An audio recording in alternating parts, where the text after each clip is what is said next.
mwabagabo mwe nimukore. Abagabo b'inebwe baratukisha izina ry'ubugabo. Tumenyereye kuvuga yuko umugabo agaba, ngo umugabo ni wafata ingingo.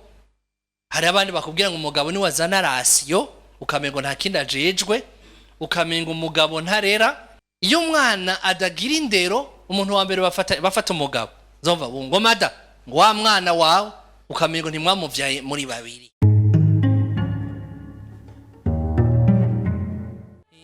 Nziza ya Yezu Kristu nk'uko yanditse Luka mweranda.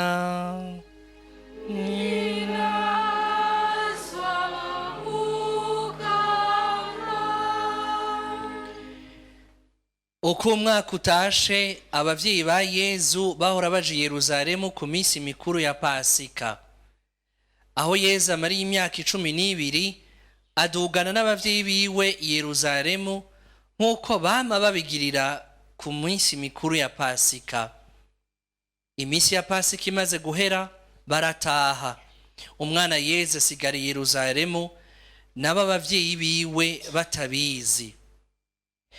Bagira urugendo rw'umunsi wose, bakeka ko ari kumwe nabo bazananye. Baraheza bamuronderera mu nshuti no mu bo bizinanye, ngo bamubure. Basubira i Yerusalemu kumuronderayo. Bamaze gatatu, bamusanga mu gisengero yicaye mu bigisha hagati, abumviriza yongera ababaza. Abamwumva bose bagatangazwa n'ubwenge bwiwe n'ivyo yabishura, ngo bamurenguke ko baratamarirwa. Nyina wiwe amubwira ati, mbega mwananje watugize iki? Urabona aho twahereye tukurondera twe na so turi mu maganya? Nawe abishura ati, mwandonderera iki? Nimwari muzi ko mbwirizwa kwama mu bikorwa vya data? Mugabo rero bo ntibigera bategera iryo ababwiye. Baraheza baramanuka basubira i Nazareti, nawe akama abagamburukira. Dushemeze nk'ijambo ry'Umukama.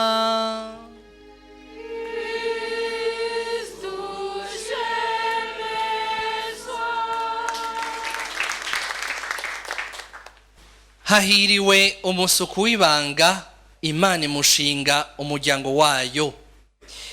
Ico citabirizo c'izaburi nico kiranga neza na neza uruhara, umuhamagaro n'ubutumwa bwa Yozefu mweranda mwiteka yahawe n'Umukama. Yozefu mweranda niwe muberanda bose babaho ku isi yose iyiva ikagera. Niwe wenyene twita muri ekleziya umuvunyi mukuru wa ekleziya yose. Nta wundi muberanda yatewe iteka nk'iryo. Kubera iki? Kubera yuko yabaye umurezi wa Yezu. Mbere ijambo ry'Imana itubwira umuvyeyi wa Yezu, se wiwe ngaha ku isi. Kubera yuko yazigamye umuryango mweranda, kubera yuko yasangiye imyitwarariko no kuzigama amabanga y'icungurwa ryacu mu ntango yayo, niwe nk'uko yitwararitse umuryango mweranda, n'ubu ari we muvunyi mukuru wa ekleziya. Nico gituma uno munsi mukuru uhambaye cane, kuko utwereka aya mabanga y'icungurwa mu ntango yacu. Mu minsi iri imbere, ikarema imaze kurangira canke igeze kuyisonga, tuzohimbaza ukubabara, ugupfa n'izuka vy'Umukama wacu Yezu Kristu. Ariko ivyo ntivyari gushoboka iyo umwana w'Imana atigira umuntu. Mu kwigira umuntu rero yashimye gusa natwe muri vyose kiretse igicumuro, mbere anavukira mu muryango w'abantu.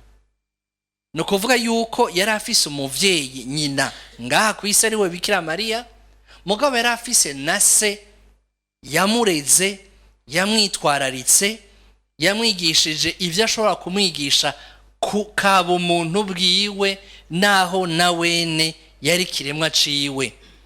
uyu muvyeyi rero niwe duhayagiza uno munsi, niwe dushimira Imana kubona yaramuduhaye. Nagira rero tuzirikane ukuntu Yozefu mweranda arakarorero k'abagabo bose. Abagore bambabare n'umunsi sindabavuga cane, muyigwa muravugwa umwaka wose, mbere murafise n'umunsi mukuru wabihariwe. Uno munsi muhimbagwe kuko mu kuvuga abagabo namwe murimwo, kuko nta bagabo babaho abagore badahari, ntibikunda. Mbere twese tukomoka ku bagore. Ariko turabire hamwe ukuntu Yozefu mweranda arakarorero kabaserugo bose.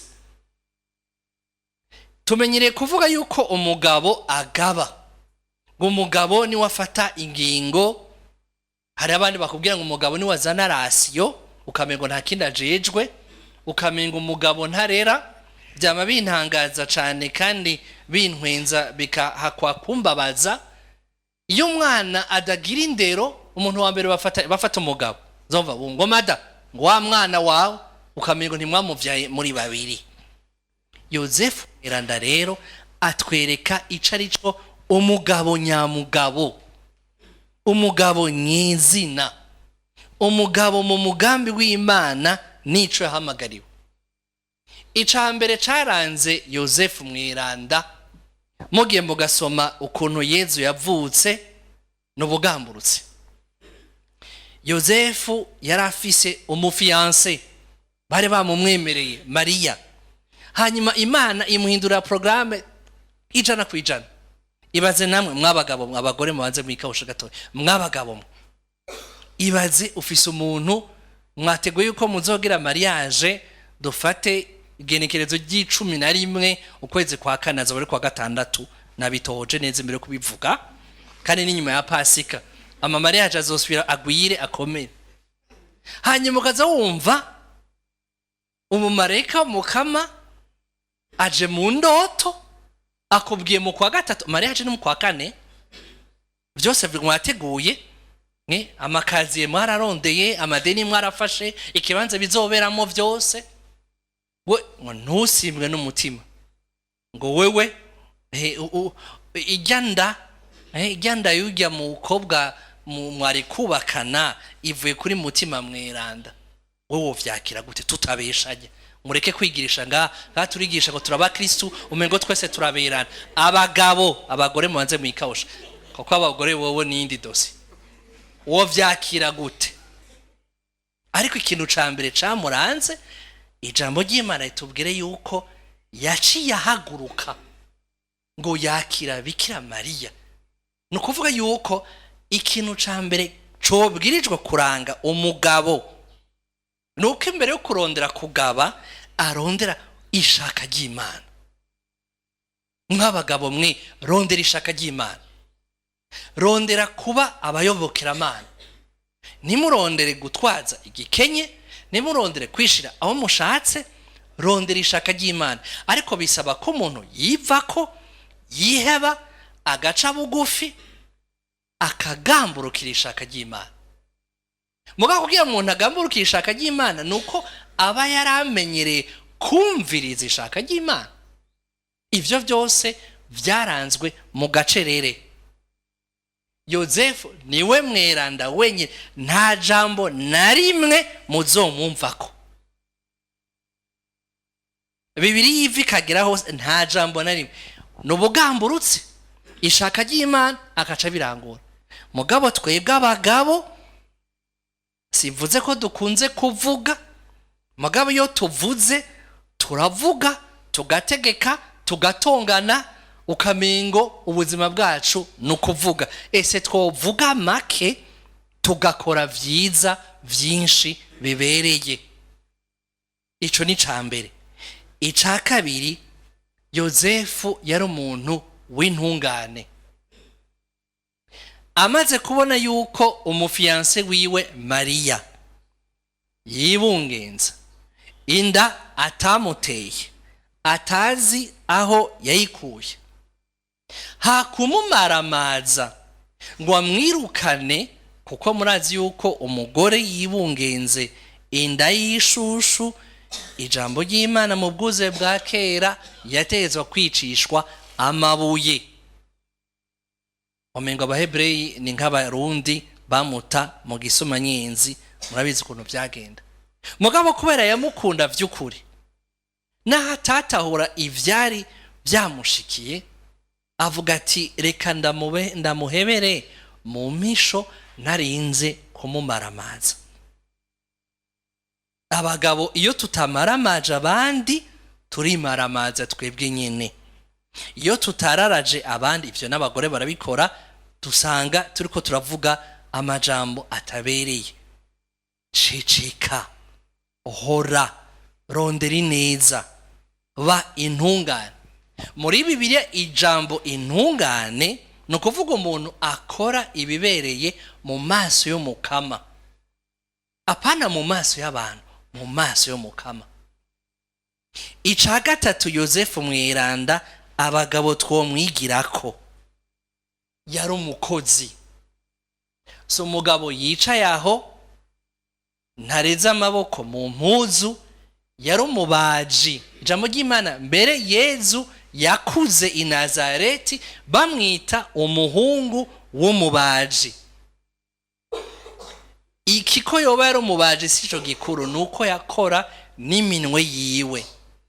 Yaraja kurondera ahakorera amashantiye, bakamuha intebe n'ibitanda n'ibintu byose akora. Mbere abashakashatsi batwigisha yuko hafi y'i Nazareti atari kure ca hari igisagara Yozefu kumbure yahora aja gupagasamwo. Mwabagabo mwe nimukore. Abagabo binebwe baratukisha izina ry'ubugabo. Yozefu mweranda yarakora.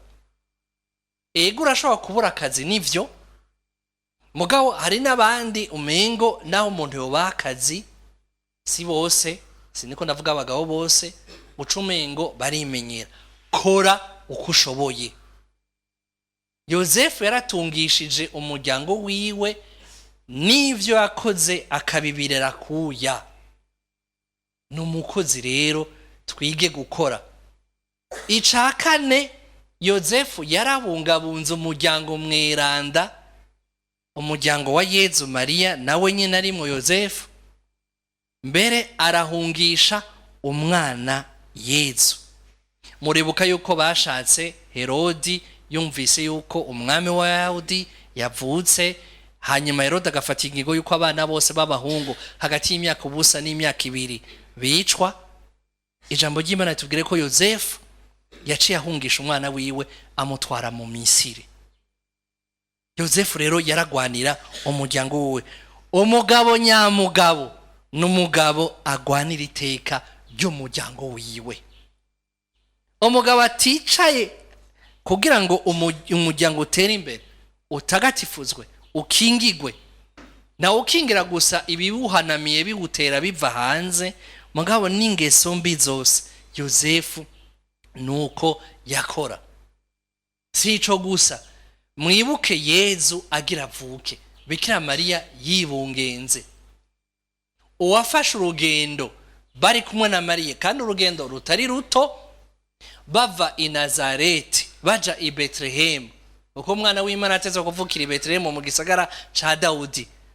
Uwabarinze, uwababaye hafi, kandi we yagenda n'amaguru, umugore yibungenze akagenda ku ndogobwa, yarinde ni Yozefu. Hari ibintu bishobora gushika mu miryango bimaramaje. Jewe ndazi umugabo bamubwiye umupfasoni wiwe yavyaye saa 10 mu bitaro, hama ntiyaza kumuraba, ntiyaza kumukeza, sino kumukeza gusiga n'umwana wiwe ni babiri, bamuvyara ari babiri. Aza kwishikira mu masaha 5 z'ijoro nakamaramaza. Mera nka Yozefu mweranda. Si ico conyene, Yozefu kandi niwe yamugarukanye. Burya indero umwana w'umuhungu mu Gihebreyi itangwa na se. Mwibaze rero Yezu kubwo kwigira umuntu wiwe, intambwe zose abana b'abantu bacako, Yozefu niho yarari. Yabo kumwigisha gusenga, ibaze kwigisha gusenga umwana w'Imana ni ibintu bisiga ubwenge. Yaba guhimbagwa Yezu atambuka ubwa mbere, yaba kumujana mu rusengero i Yerusalemu mu rugendo rw'iwe mweranda rwa mbere afise imyaka 12, nico mu Gebreyi bita bar mitzva, no kuvuga yuko uwo mwana rero arasohotse arashobora kuja mu bagabo bemera akagaragaza ukwemera kwiwe. Se niwe yamuherekeje, se niwe yamujanye. Twebwe abagabo bubu umwana araja kugira confirmation, wabaza umugabo n'ivyo yize mu katekisi ngo ivyo bibaze nyina ika bari kumwe. Mbere Yozefu niwe wamwigishije kubaza. Yezu rero arazi kubaza, mwabona abantu batabiza, kuko mu Bayahudi umuhungu yakora umurimo wa se. Nico gituma Yozefu mweranda ibintu byo mu nzu avyumva cyane. Jewe ndazi umugabo n'umugore bagize ingorane yo kuronka ikibondo, hanyuma cana babwiye ati mvize tumvikane rero, genda mwitura umuryango mweranda w'i Nazareti. Wa mugabo we ja kwa Yozefu, wewe ja kwa Mariya, hama Yezu ibisigaye azobira. Hanyuma aragira arambaza Yozefu, aravyara ikibondo, imbere n'akazi anakaronka gashasha, kuko Yozefu ivyo mu nzu byose arabiza. Ariko hari ikindi kintu nashaka gushimikira ko muri aya majambo Mariya abwiye umuhungu wiwe ati, mbega mwananje watugize ibiki? Urabona aho twahire tukurondera twe naso turi mu maganya. Ega mwabagabo mwe namwe murafise uburenganzira bwo kugira amaganya, murafise uburenganzira bwo kwitwararika. Mva abagabo rero baragara, ukamengo vyose bigenda neza, bagapfira imbere. Nturira, ntawuririra, umugore ari ngaho naco mubwira, ugasanga ni baba tugo duhamba bapfana amavese bafise imyaka 39. Ijambo ry'Imana ntimubuze ko na Yozefu ari n'umugabo nonse serugo yari mu maganye. Kubera iki? Kubera yuko abona umwana wiwe ntazahari. Mugabo Yezu aciye abigisha, naho ndo umwana wanyu, nama ndi mu babanga ya data. Iki rero natwe kitubere mwabagabo mwe, abana banyu ni kandi n'abana b'Imana, mwabahawe ingabire n'Imana. Abagore bose badukurikirana, ndabifurije ko abagabo banyu bomera nka Yozefu mweranda. Ntivyoroshe, ntibica biba muri majibra gata ika. Naho twihuse kuvuga tuti amen. Abagore bobo tuko turabahezagira mu bugeni, turabasabire yuko baba nka bigenza nk'abagore be ibitabo vy'Iranda bituyagira, nivyo si automatique. Mugabo umugabo rero niyumve ibanga ryiwe. Yozefu mweranda atwereka ico ubugabo. Mu Kirundi baca umugani ngo umugabo surucumu, sivyo canco ya misi yaririmba, ngo umugabo surucumu. Umugabo n'umuntu w'intungane, umuntu w'ibanga. Yozefu mweranda afasha abagabo bose kuba abantu b'intungane, abantu b'ibanga, abantu bavuga make, abantu barondera ishaka ry'Imana, abantu bitwararika kandi bakagwanira umuryango wabo. Kuko impera n'imperuka nk'uko Paulo mweranda bivuga ngo ndakubise ibifukamiro imbere y'uwo ubuvyeyi bwose bukomokako ku isi no mw'ijuru.